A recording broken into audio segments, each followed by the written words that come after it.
You begrudgingly awaken as you find yourself in a familiar place. You roll over and squint as your eyes adjust to the light coming from your alarm clock. It's 5 in the morning. You don't have to wake up for school for another 2 hours. Excitement wells up inside of you as you turn back towards your pillow. You reach your hand under it while wondering why so many adults dread the thought of waking up earlier than they usually do. After a little searching, you find your Game Boy Advance and turn it on.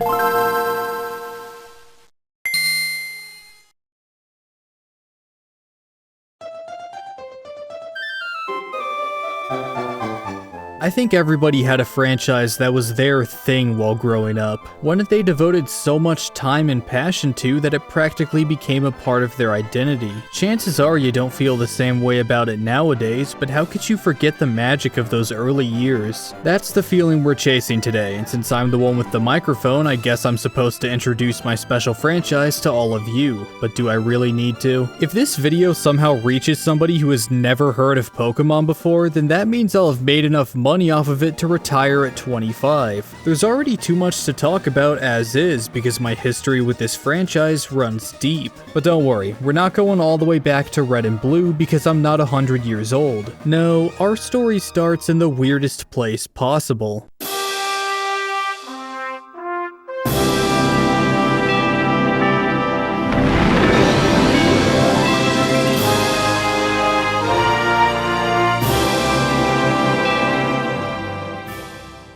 Meet Pokémon Colosseum, or Pokémon Colosseum as I called it because I was a stupid child. This was not only my first Pokémon game, but the first game I ever played. Huh, you might be thinking, isn't this like the hardest Pokémon game? How did you beat it as a kid? I didn't, because on top of whatever the game threw at me, I was still learning how to read while playing. And there is a lot of crucial text in this game that you need to read in order to know where to go next. Thankfully, my brother had a much broader vocabulary than I did, but that didn't stop us from failing to beat this game until like 5 years after we got it. That's alright though. We may have been mediocre at best, but we sure as hell didn't look like it. I'm sure that nowadays the protagonist of this game would be considered so early 2000s that it hurts, but man, I used to think this was the coolest dude in the world. Shady looking, long trench coat, and these stupidly reflective bulletproof sunglasses. I've always wondered what that white stripe going across his face is though, and to this day I still don't know. Speaking of shady, welcome to the Ori region. By the way, there are gonna be a lot of weird names in this video, so I'm just gonna go with the pronunciations I've always used. This place is a shithole and almost everyone who lives here is a criminal. You don't capture Pokemon normally in this game, you have to steal Shadow Pokemon from other trainers. Shadow Pokemon are Pokemon that the criminal organization known as Cypher created by artificially removing all of their emotions, making them unhinged fighting machines. Once the player snags one from an enemy trainer, they get to use it for themselves. Unfortunately, the only way to level it up is to purify it and turn it back into a normal Pokemon. I remember as a kid always hoping that there was a different path. Cypher themselves admitted that Shadow Pokemon aren't perfect, so what if you could double down on them and make them even more powerful at the cost of higher recoil for Shadow moves? Like, I get that letting a child steal bioweapons from criminals and turning them into even stronger bioweapons is a little dark for a kid's game, but remember, this is the game where you can walk into the region's nicest city and see two thugs lugging around a girl in a burlap sack.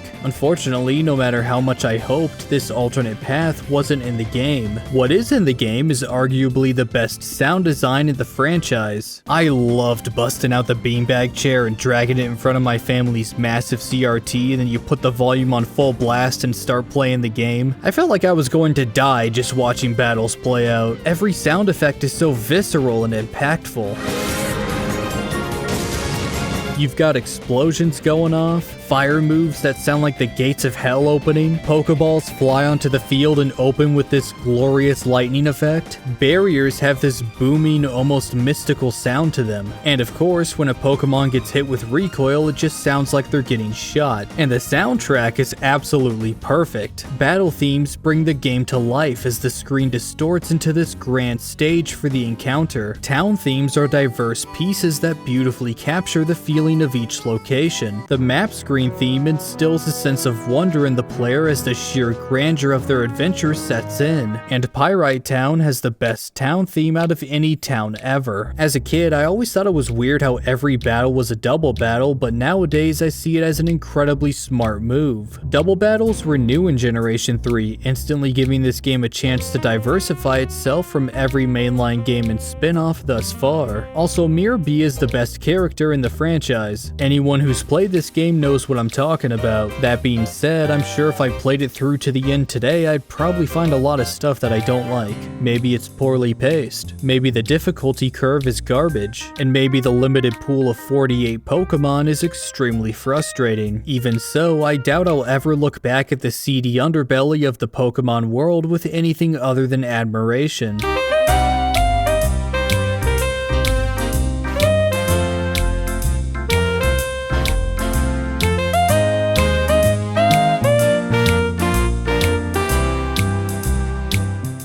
Okay, so what time are we at right now? Oh god, I've got like 25 more things to talk about. Pokemon XD is a game that I didn't know existed until a few years after my brother and I finished Colosseum. I don't know exactly when we bought it, but I'd say it was during the Wii era because we nabbed a used copy from GameStop for 20 bucks. I obviously don't have a storied history with this one, and I've only beaten it once, but I can say with confidence that this is a much better game than Colosseum is. It more than doubled the size of the Pokédex, offered a much nicer level progression, and had a ton of great quality of life changes. The thing is, you play as some dumb little kid who is not as cool as the guy in the trench coat from the last game, so little me preferred Colosseum for many years. Strap yourselves in, because me being a stupid kid is going to be a running theme in this video. Just one watch of the intro movie for this game revealed to me how much I forgot about it. I'll have to run through it again sometime. But you know, there is a major piece of Pokemon media that I consumed during this time period that I doubt I'll ever forget. Pokémon Adventures is a manga series that I can best describe as a retelling of each mainline game, but with an engaging story. I'm kinda surprised by how much I took to it, considering that I didn't like anime or reading when I was little. But I remember every time my family went to the bookstore, my brother and I would rush to the back where they kept all the manga to see if a new volume was out. They were the Viz reprints that started in 2009, and our collection ends most of the way through the Diamond and Pearl adaptation.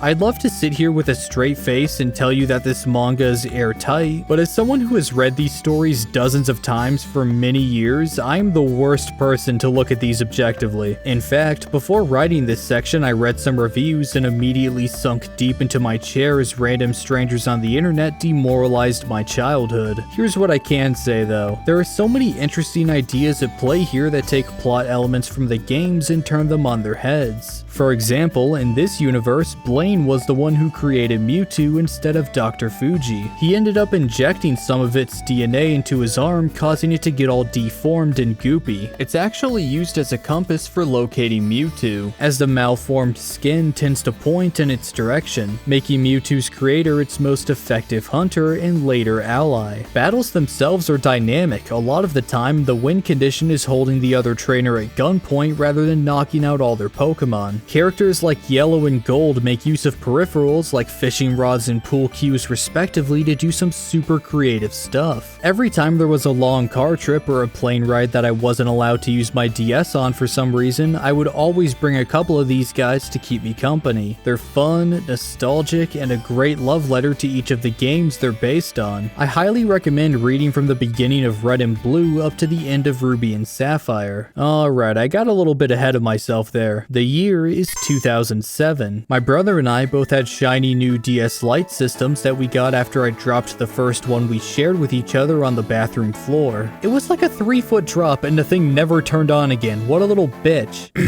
Anyways, we walked into a grocery store and as always, my brother and I went straight to the electronics section. This is where we picked up a little game called Pokemon Diamond. I guess it's story time. In middle school, I had a friend in my English class who owned Pokémon Platinum. He asked me if I could beat the game for him because we had talked about Pokémon a few times before. Why not, I thought. It gives me the chance to play an objectively superior version of this game I already own. I ended up giving him Diamond in exchange and we were supposed to switch back after I beat the game, but that didn't happen. I got halfway through and stopped. Then he went to a different high school than me and that was the end of it. I guess Diamond for Platinum isn't too raw of a deal, but how would you feel if you got traded Pokemon Mystery Dungeon Explorers of Time for Metroid Prime? Maybe not too bad, but little did he know that I already owned Explorers of Sky, an enhanced version of that game. I was not a very nice child. Anyways, the thing that stuck out to me the most about Diamond was the touchscreen. You gotta understand, this was mind-blowing back in the day. You could touch the screen to open a Pokeball, select attacks, it was insane. It was the future. Another thing I remembered is everything moving incredibly slow. Health bars crawled, character movements with the exception of your rivals seemed way too sluggish, and God forbid you play this game for more than an hour without saving. You're gonna be kneeled on the ground writing in that journal for at least 3 minutes. The Poketch was a really cool addition because it let me count my steps and I got really excited whenever I maxed out the counter. Also, I guess I should address this now. You might have noticed that Donkey Kong has been on the sides of your screen for a while now. You see, a lot of these games leave black bars when you scale them up to 1080p, and instead of finding appropriate borders for each game or just leaving everything as it is, I thought it would be funny to just fill the empty space with franchises that I like more than Pokemon. You can just click off the video now. I don't think I deserve your time. But don't forget to pledge something on the Patreon before you go.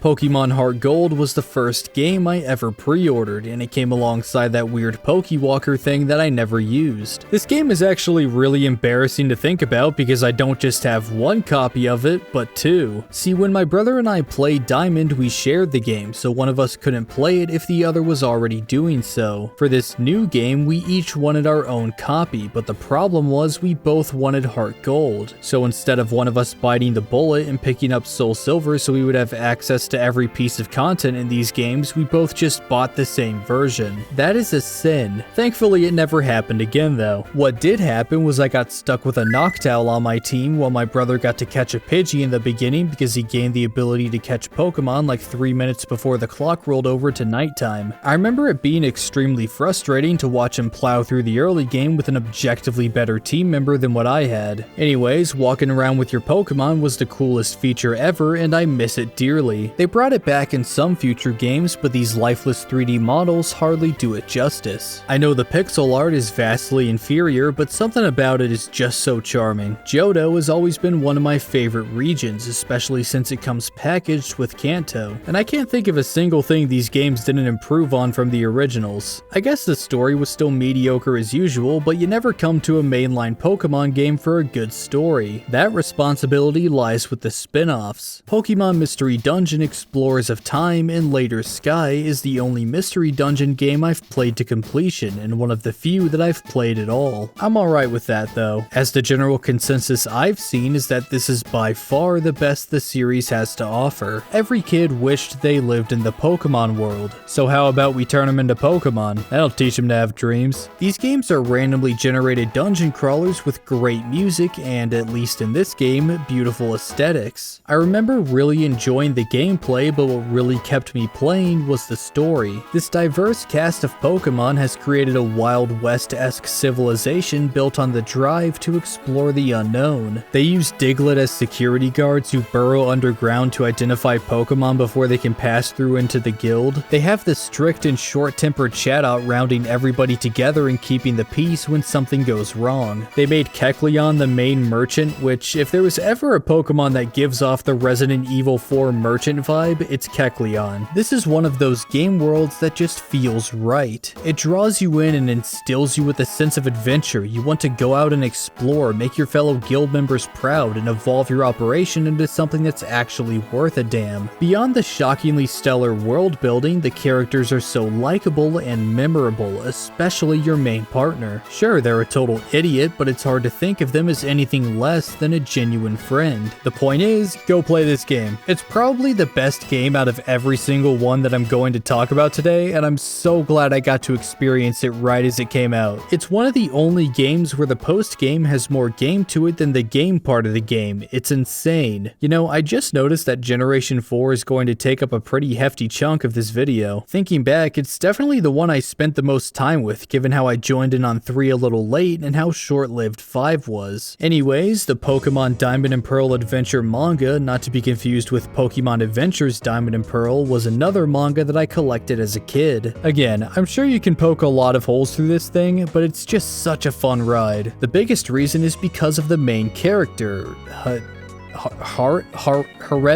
Haruta? Okay, you can't even get mad at me if I pronounce that one wrong. He's a boy who was raised in the forest, so he himself is essentially a Pokemon, an overly energetic, sentimental, and excessively strong Pokemon. I was always on the edge of my seat waiting to see what this crazy kid would do next. For example, there's this one fight halfway through the manga where he is just getting annihilated. His opponent, who will not be named for spoiler purposes, is out for blood. And when everything seems hopeless, the dude throws off his shoes and says, "Fuck you, you're fighting me now." It's so good. What isn't good are the Pokemon movie manga adaptations. These things are just shot-for-shot recreations of any Pokemon movie in manga form. None of the original films are particularly special in any way, and turning them into a manga just makes them more dull. I don't even know why I bothered buying these. Speaking of things that I bought way too many of, this is a box of over 4,000 Pokemon cards. I know some of you might be having a stroke right now, but don't worry. The most valuable cards in here are non-holo rares. The good stuff is kept in this neat little binder. It includes every ultra rare, holographic rare, and reverse holo rare I own. It may not seem like much, but this is just the result of opening random packs every now and again for 15 years. I remember my mom telling me that I was introduced to Pokemon cards even before Colosseum came around, which is pretty cool. The earliest card I remember owning was an Electrike with its tongue sticking out, purely because of how weird it looked. I do own cards that date back to early Ruby and Sapphire sets in 2003 and 4 though. See, Pokemon cards were never about playing the actual game when you were a kid. It was all about who could pull the coolest looking card. The one time I tried to play the actual card game, the kid I was up against stacked his deck with both halves of the Dialga and Palkia Legends card every game. I was super excited for this tournament too, because the year before I placed 3rd out of like 30 to 40 people, and it was a lot of fun. But no, I got out in the first round because of this weasel, and nobody else seemed to care that he was clearly cheating. Anyways, nothing beats the crinkling of the foil as you tear a booster pack open. That delectable new card smell, and sifting through each card one at a time, praying that you got something worthwhile. Kids would trade them at the playground, at lunch, or on the bus. And by trade, I of course mean attempt to make ludicrously unreasonable deals, and when they're refused, just steal the cards. I remember this one kid had this nice Darkrai carrying case that he kept all of his cards in, and one day it was just gone. Everybody knew who took it, but the teacher refused to have anything to do with Pokemon cards, so we were just like, well, I guess they're gone, because no kid wanted to attempt to take them back and then get in trouble for starting a fight. By the way, if you're wondering why I know so much about all the thieving that went on around at school, all I'll say is that 2 or 3 of these ultra rares are not mine. I would apologize, but I think every kid who is into these things knows just how irresistible they are. Look at that subtle off-white coloring. The tasteful thickness of it. Oh my god. It even has a watermark. It's not like they're good for much other than display now anyways. I can't even use these to play the actual game if I wanted to. Currently, the standard format for the TCG includes any cards from the beginning of Sword and Shield onwards. I don't think I own a single one of those. The most recent thing I could find was a Sun and Moon theme deck from around 2017. Also, I want to say while looking through this deck, I found a trainer card that's just a Ditto that's been shoved into a Kalachi. That is the most disgusting thing I've ever seen in my life. Yeah, some cards just have the dumbest art or attack names on them. With so many artists and writers working on these cards over the years, you're bound to find some weird stuff. This is why it's always fun to sift through the collection every now and again. But for those who want to play the actual TCG, you could go in person to events, play the visually unappealing online version of the game, or you could pick the correct option and play the Game Boy game. This game has no reason to be as good as it is. It's literally a mainline Pokemon game, but with with trading cards. You travel around to different gyms or clubs as they're called in this game, collect booster packs, build your deck, and attempt to defeat the Grand Masters of the region. The game contains the entirety of the game's base set of cards, including the Jungle and Fossil expansions. It's got surprisingly intelligent AI, and the music is way too good to be coming out of a Game Boy. I don't have any nostalgic stories for this one. I bought it, I was shocked by how good it was, and that was the end of it. One thing I love about this franchise is how so many of its spin-offs are genuinely fantastic. With that being said, Pokemon Battle Revolution is one of the most mind-numbingly pointless games ever made. I was expecting a sequel to XD, or at least a decent single-player mode, but no. The only reason this game was made was to show off DS to Wii connectivity. You could connect Diamond and Pearl to the game in order to battle with your portable team on the big screen. Even back then when this game first came out, I remember thinking, is this all this game has to offer? I thought that my first battle was magical, and then the novelty wore off by the third. A Wii game that I put much more time into was Pokepark Wii Pikachu's Adventure. This game is super weird in the grand scheme of things. You basically run around as Pikachu fighting people and playing mini games to progress a story that I forgot all of like 10 years ago. I am struggling to come up with things to say about this game, but you know what? It's here, it's archived, and I can just watch this video again if I ever forget that this game exists and that I put like 30 hours into it. Something that I'll never forget, however, is March 6, 2011, which is going to be 11 years ago as of 2 days from now. Oh my god. Pokemon Black and White are two of my favorite Pokemon games, but I did not have a fun time on a day of release. It had nothing to do with the actual games, it had to do with the fact that I got grounded that morning and had to do yard work all day. On top of that, when I finally got to play my new copy of Pokemon Black, I stared at the cover with disappointment as I noticed that Zekrom was nowhere to be found. See, I did my research. I knew who both of the legendaries were before release, and I thought that Zekrom looked way cooler than Reshiram. But throw all that away because they used the White Dragon as the mascot for Black and the Black Dragon as the mascot for White. I'd like to believe that so many kids went through exactly what I went through, because for Black 2 and White 2 they switched them back to where they should have been from the start. The thing I remember most about this game was how unbelievably impressive it was on a technical level. The animated sprites, the changing seasons, the gorgeous Pokemon designs. Gen 5 oozes so much quality that even when I was a kid I could tell it was something special. But for my money, Castelia City takes the cake as my favorite location in the entire franchise. The massive buildings, the bustling streets, the gigantic bridge that takes you there, this was absolutely insane for a handheld in 2011. I remember really enjoying the fact that older Pokemon were barely included in this game. Gen 5 launched with 156 new Pokemon. They didn't need any more. It was a bold move that illustrated just how confident Game Freak was in these games. And when all of the older Pokemon were brought back for the sequel, it instantly made Unova feel new again. Such a brilliant move. Black 2 is a game that I really want to replay someday because I only played it once when it came out. Unfortunately, I remember next to nothing about it, save for Team Plasma freezing half the region, but that might have been because I was a little busy going back to the past. See, when I was a kid, I was super into retro video games. I had a super long phase where I wanted to collect and play games and systems that were older than the GameCube. This led me to getting my hands on Pokemon Red, Blue, and Yellow, none of which I currently own physically. Why? Well, in middle school, I lent each one to a different quote-unquote friend, and not a single one of them ever returned them to me. Sorry, Mom, but that's what happened to those games you had to do a shady Craigslist deal to get for me. I did end up getting Yellow on the 3DS later because even though these games are super wacky, I still have a lot of fun with them. You've got the broken special stats, psychic types, the fact that any two Pokemon from the same species are always exactly the same stat-wise if they're the same level, that piece of shit move Wrap, that piece of shit move Fire Spin, that piece of shit move Bind, that piece of shit. It's a mess. A buggy, unbalanced disaster, and that's what makes it fun. Color me insane, but there's something really charming about the original games. I remember how excited I was when I first got my hands on Red. Just seeing something so old yet familiar in my possession was such a cool feeling for me. I still get that feeling today when I buy something that I've only seen on screen before. The Nintendo 64 was a great example for this, as it was just slightly before my time. Speaking of which, the N64 has some fantastic Pokemon games. Stadium 1 and 2 are iconic to me for two reasons: the announcer and the mini games. Ted Lewis's performance as the announcer is something I never never knew I needed during Pokemon battles. To this day, if I'm playing TF2 or something and burn a spy, I'll say in my head, "Whoa, looks like a bad Pokemon choice."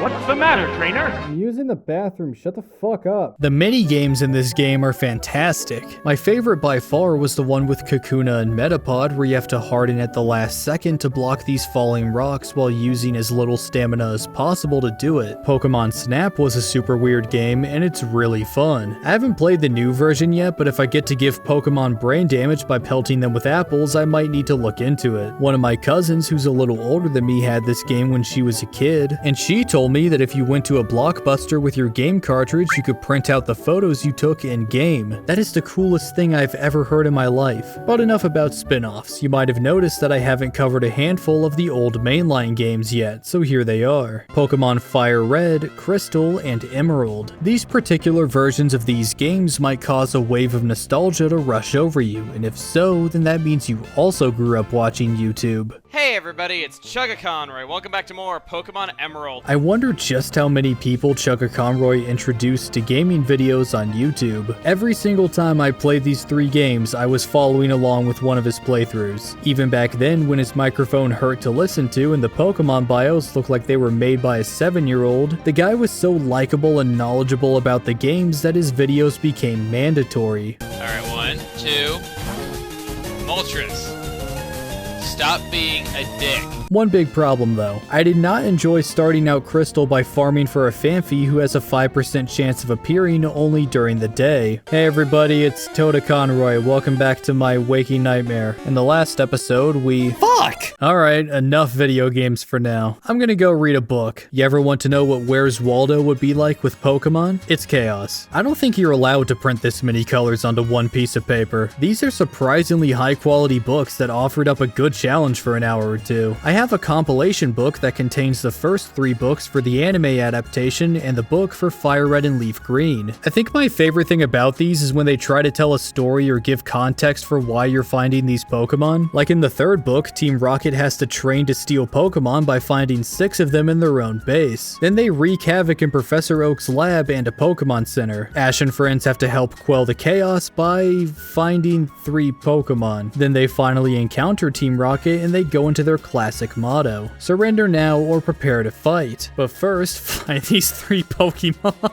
There are extra challenges which are way harder than the normal stuff, which is super cool. Also, in the back of the book, they list the Hoenn and Johto Pokedex just to tell you that these Pokemon aren't in the book. These Pokemon are not hidden in the pages of this book. Can you find them in your backyard? The fuck is that supposed to mean? While I dread the thought of an Ursaring or a Feraligatr hiding in my backyard, allow me to introduce you to this hidden gem. When the 3DS launched in 2011, Pokemon Black and White 1 were just hitting store shelves. It was going to be at least 2 or 3 years before mainline Pokemon hit the 3DS. In the meantime, we were given Pokemon Rumble Blast, a sequel to the WiiWare game Pokemon Rumble. Now, I'll fully admit that this game probably sucks, but I was obsessed with it. The Toys to Life theme was so cool. The Diablo-style dungeon crawling was fast and addicting, and I would grind the same level over and over again just to find a slightly better version of a Pokemon I already owned. A lot of people were unhappy with this game because it removed abilities and dumbed down the gameplay from the first one, but I never played that because I didn't know how to connect my Wii to the internet back then. My 3DS though was a completely different story. January 8th, 2013 was the day X and Y were revealed to the world, and my jaw was on the floor as I was being rushed out the door by my mom to get to school. A 3D Pokemon game on a handheld. It was gonna be like having Pokémon Colosseum on the go. I got the game, I played it once, and never touched the main story again. Well, that was a little anticlimactic. And if that's the case, then why do I have like 200 something hours in this game? Easy. The player search system is to this day one of my favorite online components of any game ever. You have one tab for friends, one for acquaintances you've interacted with before, and a massive list of random passerby just begging to be invited to a battle or a trade. It was infectious. This simple system allowed you to connect with anyone you wanted to do all the things that I used to need to be 10 feet away from someone to do. revenue. I got into the shiny trading business and amassed a decent collection of some of my favorites. Deep Green Espeon is absolutely hideous, but I love him anyways. I would battle other people all the time and make so many great memories. I'll never forget the time my slacking one-shot my friend's shiny Mega Rayquaza that he probably cheated to get. You know what? Every single Pokemon game from here on out is going to be judged by whether or not its online was as good as the player's search system, because that's how I judged them when they came out. The next game is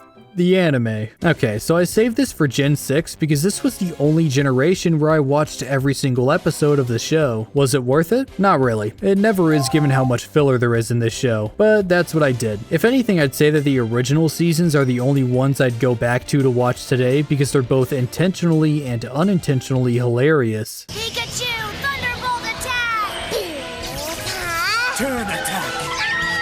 But overall, I'll give this show an I'd rather watch Yu-Gi-Oh! Out of 10. Alright, Omega Ruby, it had the player search system, great game. Pokemon Sun and Moon got rid of it, bad games. Alright, not really, but that was a massive disappointment. We're getting into more recent memory with these games, so it's kind of hard to bust out a barrage of nostalgic stories. Most of what I have to say about these games before Sword and Shield is I had fun with them. Oh, but I will say that I found my forever second favorite Pokemon, Minior, in these games. The form-changing mechanic is the coolest thing ever, and I absolutely adore his design. My number one has always been Sandslash ever since I was a kid, and nothing is ever gonna change that, but Minior came pretty damn close. For those of you who just questioned why I like Sandslash when he's not very good at anything, you're free to leave the video. You know, after you subscribe. Pokemon Ultra Sun is a game that I own but have barely played. I just beat the original game the year before, and all of this game's new content is locked away until the end. Sorry, but I'm not replaying 20 hours of video game just to get to 2 hours of new stuff. Speaking of skipping out on big releases, do you guys remember when Pokemon GO took over the world? Newscasters were talking about this game as much as they talked about Fortnite during its peak. I mostly avoided it because I wanted to be a contrarian to the popular thing, and when I eventually caved a few years later, I noticed that the game was actually really fun. It's almost like being closed-minded will severely limit how much you can enjoy the things life has to offer. I mean, think about it. Instead of playing Pokemon GO, I ended up dumping like 10 hours into Magikarp Jump. What kind of life is that? Did anyone ever play this game but me? You just kinda tap on food and train your Magikarp to be strong enough to jump higher than someone else's Magikarp. The art style is really charming, and it's most likely what kept me playing for so long. And now, here we are. Oh wait, I forgot about Pokken Tournament. This game was pretty fun, and I was really bad at it, and most matches just devolved into button mashing. And now, here we are. The infamous Pokemon Switch games. I'm sure that you've heard everything there is to hear about these games. Lazy, ugly, buggy, unpolished, severe lack of features. No national decks was a big thing. The fact that Brilliant Diamond and Shining Pearl contain identical code, the only difference being a flag that determines which version's content it needs to load in. It's all in 3 million other videos on this platform. You might think this is the part where I interject and defend these games, given how I've been foaming at the mouth about Pokemon for 11.5 pages of this script, but no. I really don't like these games, and I agree with almost every criticism that's brought up against them. See, this is where I transitioned away from Pokemon and played a ton of other RPGs that made me realize just how high the rest of the industry set the bar for this genre. I knew there was something wrong when I was watching the reveal of Pokemon Legends Arceus, thinking I wonder if there's any new news on Elden Ring or Dragon Quest XII. While trying to get myself through Sword and Shield, I found myself wanting to play through Xenoblade 1 or Persona 5 again. The point is, whether I wanted it or not, Pokemon just wasn't my thing anymore. That feels really weird to say. I mean, I've known it for several years now, ever since the Let's Go games underwhelmed me so much, but it's just,